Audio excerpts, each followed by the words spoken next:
The story begins when Joseph said to his father, "O my father, indeed I have seen in a dream 11 stars and the sun and the moon. I saw them prostrating to me." His father Jacob replied, "O my son, do not relate your vision to your brothers, or they will contrive against you a plan. Indeed, Satan to man is a manifest enemy." Jacob said those words because he knew that the vision Joseph saw, the stars, sun, and moon bowing to him, was not just a dream.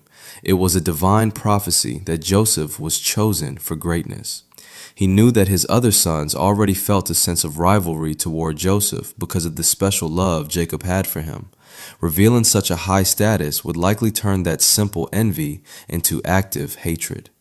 When Jacob said, "Indeed, Satan to man is a manifest enemy," he was pointing out that human weakness is often exploited. He wasn't saying his sons were inherently evil, but rather that Satan uses jealousy as a doorway to incite brothers against one another. He wanted to close that door before any harm could start. The brothers went to their father, Jacob, and questioned why he did not trust them with Joseph.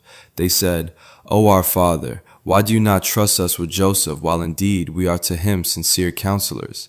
Send him with us tomorrow that he may enjoy himself and play, and indeed we will be his guardians." Jacob, sensing the danger he had already warned Joseph about, expressed his deep concern and fear. He replied, "Indeed, it saddens me that you should take him, and I fear that a wolf would eat him while you are unaware of him." The brothers, confident in their numbers and strength, tried to dismiss his fears to gain his approval. They argued, "If a wolf should eat him while we are a cohesive group, then indeed we would be losers." Eventually, they convinced Jacob, and he allowed Joseph to go with them. Once they had taken Joseph away and reached a distance from their father, they carried out their plan to cast him into the depths of the well. At that moment of isolation and fear, God sent a revelation to Joseph to comfort him. "You will surely inform them, one day, of this affair of theirs, while they do not perceive your identity." As evening fell, the brothers returned to their father, weeping and pretending to be in great distress. They brought Joseph's shirt, stained with false blood, and said, "Oh, our father, indeed we went racing each other and left Joseph with our possessions, and a wolf ate him. But you would not believe us, even if we were truthful." Jacob looked at the shirt and the situation, and knowing his son's character, he did not believe their story. He said, "Rather, your souls have enticed you to something, so patience is most fitting, and Allah is the one sought for help against that which you describe." After the brothers left Joseph in the depths of the well and returned home with their false story, Joseph was not left alone. Divine protection was with him.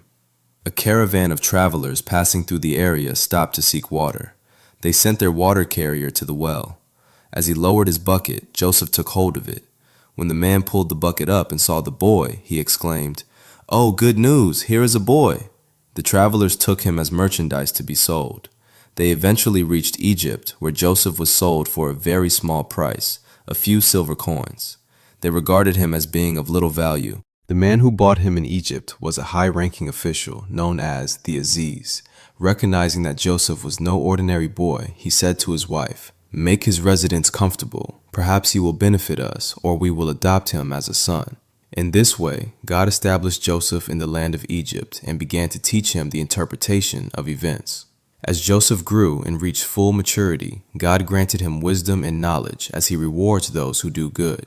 As Joseph grew into a man of extraordinary beauty and character, the wife of the Aziz became infatuated with him. One day, she closed the doors and tried to entice him. Joseph immediately sought refuge in God, replying, "I seek the refuge of Allah." Despite his refusal, she persisted, and as he ran toward the door to escape, she caught his shirt from behind and tore it. At the door, they suddenly encountered her husband. To save herself, she quickly accused Joseph. "What is the recompense of one who intended evil for your wife, but that he be imprisoned or a painful punishment?" Joseph defended his innocence, saying, "It was she who sought to seduce me." A witness from her own family suggested a way to find the truth. If his shirt was torn from the front, she was telling the truth, but if it was torn from the back, she was lying. When the Aziz saw the shirt was torn from the back, he realized Joseph's innocence and his wife's deception. "Joseph, ignore this, and you, woman, ask forgiveness for your sin. Surely you have been of the sinful."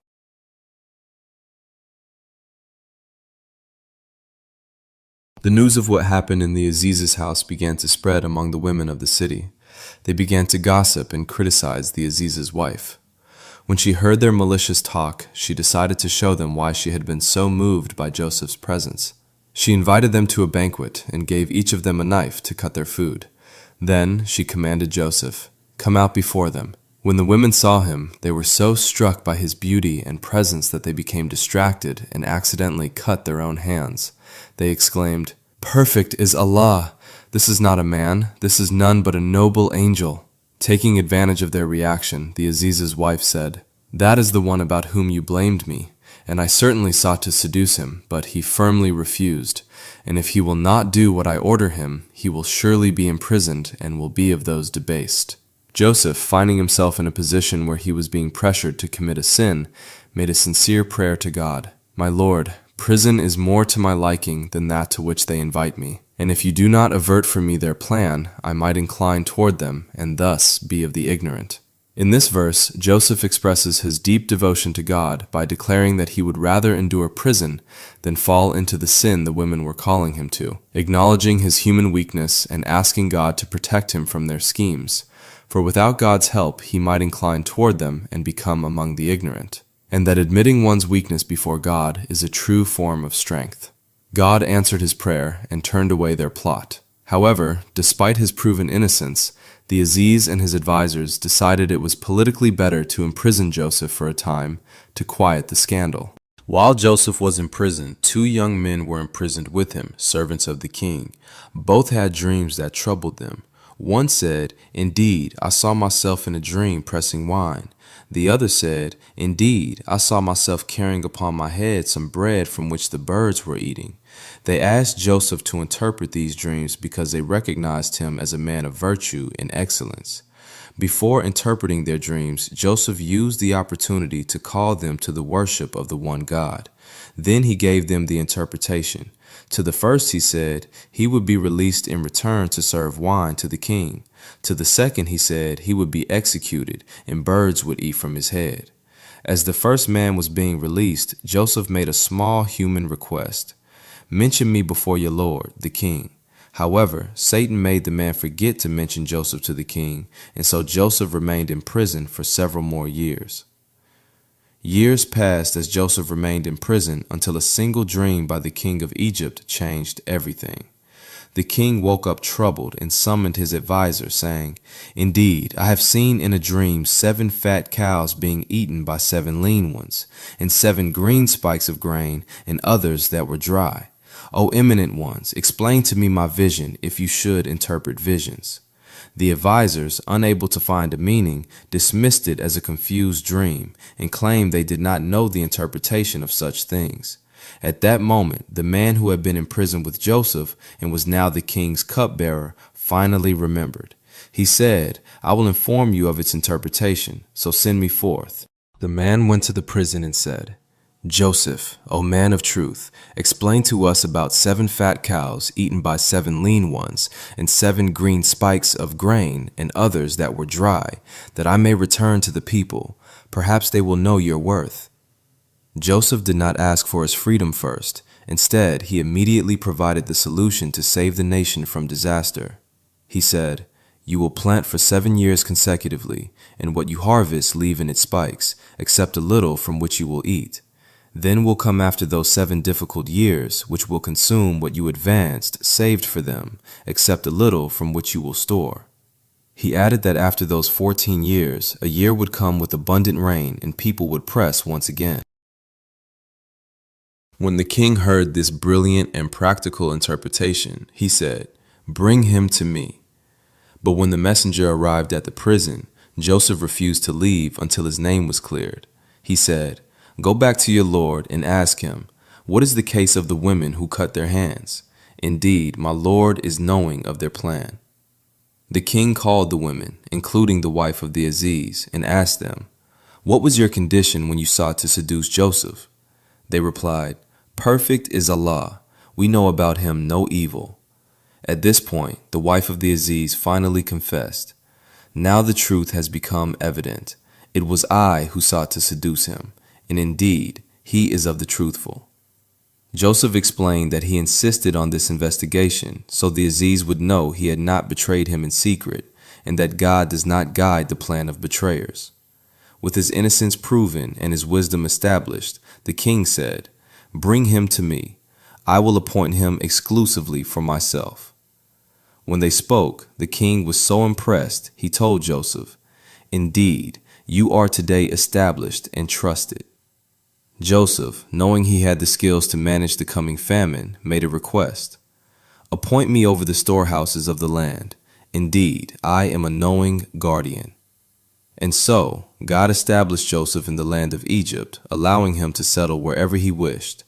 He went from being a slave in a well to the most powerful financial administrator in the kingdom. The 7 years of abundance passed, and the famine began, stretching across the entire region. People from all over traveled to Egypt to buy grain, including Joseph's brothers. When the brothers of Joseph arrived and entered his presence, Joseph recognized them immediately, but they did not recognize him.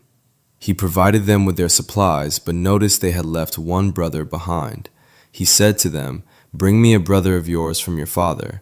Do you not see that I give full measure and that I am the best of hosts?" He warned them that if they did not bring him, they would receive no more grain. To ensure their return, Joseph secretly ordered his servants to put their money, used to buy the grain, back into their saddlebags so they would find it when they returned home. When they returned to their father, they told him they could not get more grain without their youngest brother. Jacob was heartbroken, remembering what happened to Joseph. He said, "Should I entrust you with him except as I entrusted you with his brother before? But Allah is the best guardian, and He is the most merciful of the merciful." When they opened their bags and found their money returned, they used it as proof of the Egyptian minister's generosity. Jacob finally agreed to let his son go, but only after they took a solemn oath in the name of Allah to bring him back. The brothers returned to Egypt with their brother. Joseph took his younger brother aside and whispered, "Indeed, I am your brother, so do not be saddened by what they used to do." To keep his brother with him without causing a public scene, Joseph had his own drinking cup hidden in his brother's bag. As the brothers were leaving, a crier shouted, "O caravan, indeed you are thieves!" The brothers were shocked and swore they hadn't come to cause mischief. They agreed that whoever was found with the cup should be taken as a slave. When the cup was found in the younger brother's bag, the brothers were devastated.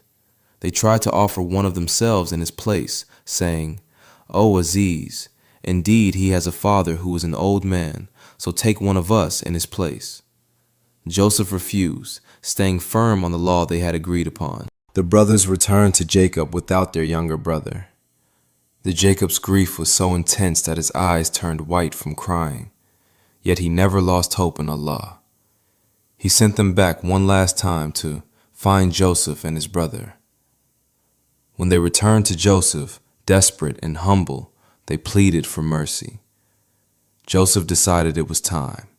He asked them, "Do you know what you did with Joseph and his brother when you were ignorant?"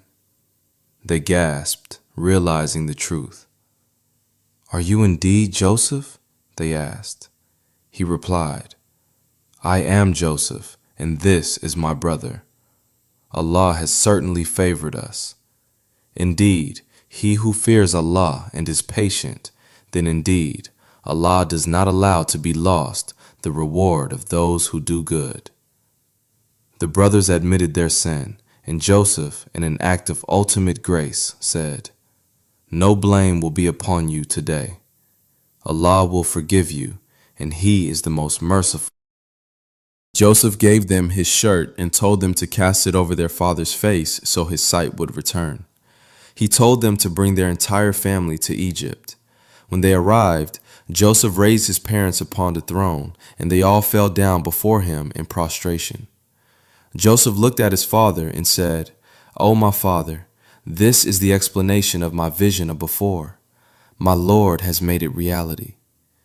He thanked Allah for bringing him out of prison and bringing his family together after Satan had sown discord between him and his brothers.